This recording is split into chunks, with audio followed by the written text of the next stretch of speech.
It's a joy to be with you this evening. You have been in fine voice, I must say. It's been brilliant to hear the volume coming from behind me. The choir, I think we should give them a round of applause, don't you? I think so.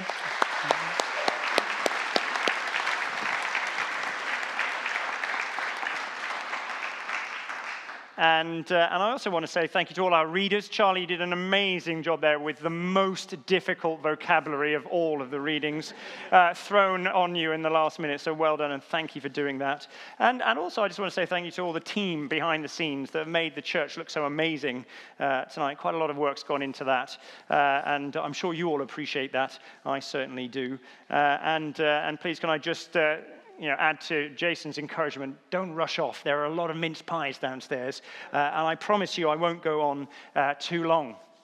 But just in the few minutes that traditionally the vicar has at the carol service to say a few words, I just want to take a little bit of a risk this evening, because it's said, isn't it, that politics and religion don't mix, do they?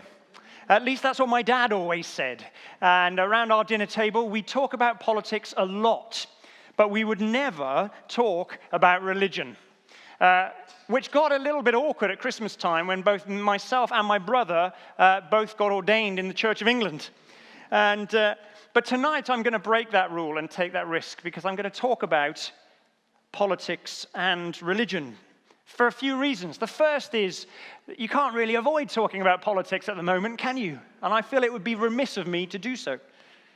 Second, Christmas is actually a very political story. Third, Christmas points us to a different kind of politics that perhaps we're all yearning for this evening. And fourth, the question then becomes, what's your politics this Christmas? So that first idea, we can't avoid politics, can we? This week of all weeks, everyone is talking about politics. We've talked a lot about the rise of populism in Brazil or in the United States or across Europe. We've thought about endless conversations around Donald Trump. He's appointed a new chief of staff. His outgoing chief of staff described it as the worst job in the world. His incoming chief of staff described him as a terrible human being. Unfortunately, somebody recorded that on their iPhone. I wonder how that conversation's going tonight. We've already prayed, haven't we, about the gilets jaunes, the yellow vests, and all of that unrest in France as Macron desperately makes concessions and tries to restore some law and order. We think about politics more than ever in the UK, don't we? We've wrestled with anti-Semitism in the Labour Party. Perhaps some of you were involved in the Extinction Rebellion with that direct action that closed all the bridges in London. There's a desperate attempt, really, to try and force the government to take action on climate change to avoid the inevitable climate catastrophe in just 12 years.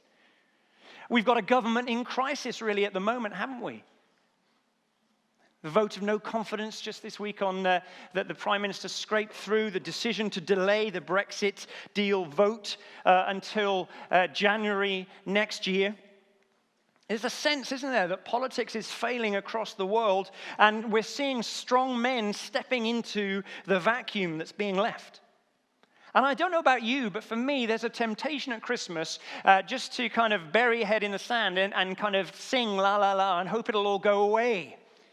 And you can retreat, can't you, into an event like this one with all its baubles and tinsel. It's a joy walking down the streets of West Harrow and seeing all of the Christmas trees that are out and the lights, loads more than usual. I enjoyed my daughter's nativity this week, and it was an extravaganza. There were stars, there were donkeys, there were camels, there were angels. They did remember to have Mary and Joseph too. That was good. But it's easy to forget the real world and embrace the wonder of Christmas, isn't it? Even if that's only for a few days. But really, fantasy now, in this moment, it's not an option, is it? We can't avoid politics at the moment.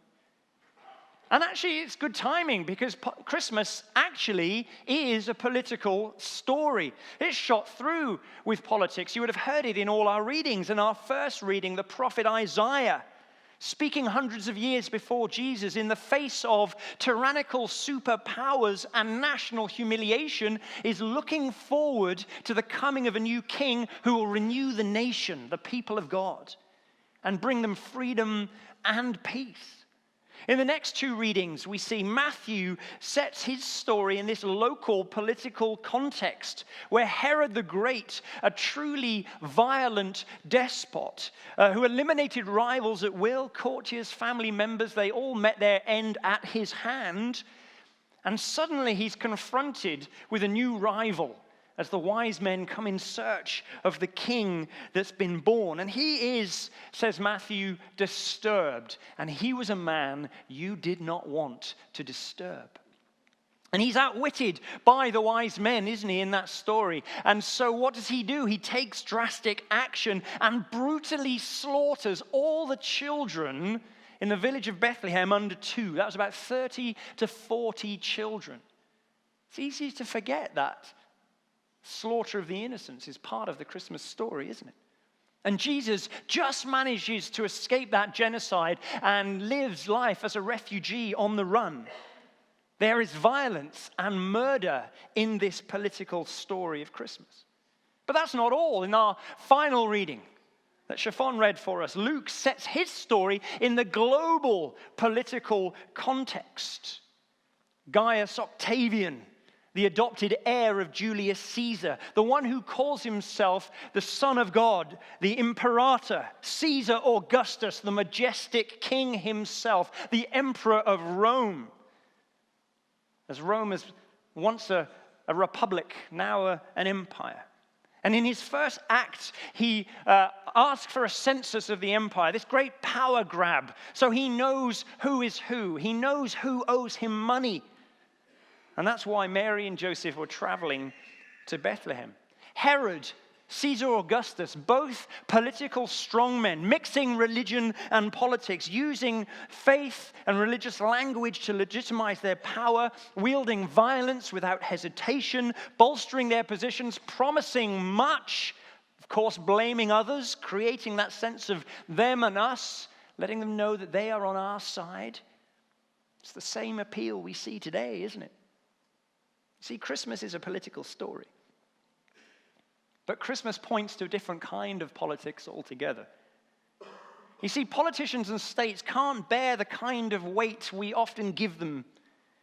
And that's what we're seeing around the world today. The failure to deliver Brexit, the failure to tackle climate change, the failure to address inequality and poverty. Ultimately, see, every authority disappoints. It's true, isn't it? They let us down. They fail.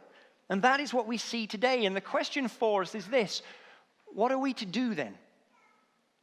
And so many of us are looking for a different kind of politics, whether that's mass protest or community organizing or populist leaders. In the Gospels, these biographies of Jesus, they recommend him. You see, Jesus, they say, is a different kind of king. Now, don't get me wrong, he's not a cipher for kind of middle-class, liberal, progressive elitism. Jesus isn't a Remainer in disguise. He's not a globalist either. Jesus was born in poverty. When we hear the story of the inn, do you know that's not really an inn? It's the guest room in the family home. And their home was so small, their family, that actually there was no room even in the guest room. And so they end up on the ground floor with the animals.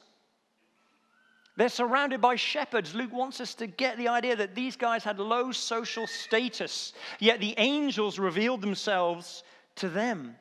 Jesus has no academic credentials, no pedigree. Race, wealth, status, power clearly don't matter in this new world order. Jesus refuses the coercive power that Herod and Caesar Augustus willingly used. This child in swaddling cloths is not a political strongman, but he has changed the world for good more than anyone else in history. This little child, this man who was executed as a criminal, how did he do that? How did he make that kind of difference? Because he tells us a fundamental truth. We can't save ourselves. Our political solutions can't go far enough. You see, the problem's not out there. The problem's in here, within. The problem lies in our hearts. We need, every one of us, new hearts. And only God can change a heart. And that process requires brutal honesty on our part, a willingness to stare into the darkness of our own souls, to recognize the self as it truly is, the ego, if you like, turned in on itself. The traditional word that we don't really use anymore for this is sin. It requires a brutal honesty to acknowledge that we can't save ourselves, we can't change the world, we don't have the strength, we don't have the will, we don't have the love, we don't even have the anger. What I'm saying is, in short, it requires humility. And Jesus comes in this fragile vulnerability and calls us to do likewise. He calls us to trust him, this God-man who unites together heaven and earth. His name, did you hear in the reading, is Jesus. And what does it mean? It means God saves. Luke tells us why he's called that. Because he will save his people from their sins. He is the rescue plan to make this world right again. It's a very different kind of politics. So what's your politics this Christmas time? I know some of you will be sitting there squirming in your seats because you value your freedom. You don't owe your allegiance to anyone, do you? All of us feel like that. We resist religion mostly not because we don't believe it to be true, but because we don't want there to be a God. We have a cosmic authority problem, and we resist any claim to divine sovereignty that impinges on our lives. But today's politics calls that into question, I think. The truth is, we are all under one authority or another. We all pledge our allegiance to someone or something, whether we realize that or not. We see signs of it in our public discourse, don't we? That's becoming increasingly shrill and increasingly dogmatic because disagreement with someone else now threatens our very identity. And so we live in our own echo chambers where actually others exert authority over us, and we don't even notice. And it's becoming increasingly clear that it just isn't working. We need a different kind of king. We need a different kind of authority. All of us are under authority. We all pledge our allegiance to someone or something. This Christmas, I want to urge you to pledge your allegiance to the only one who can really change this world for good, Jesus Christ. So why not come along and try us, not just at Christmas, but in January too, in 2019.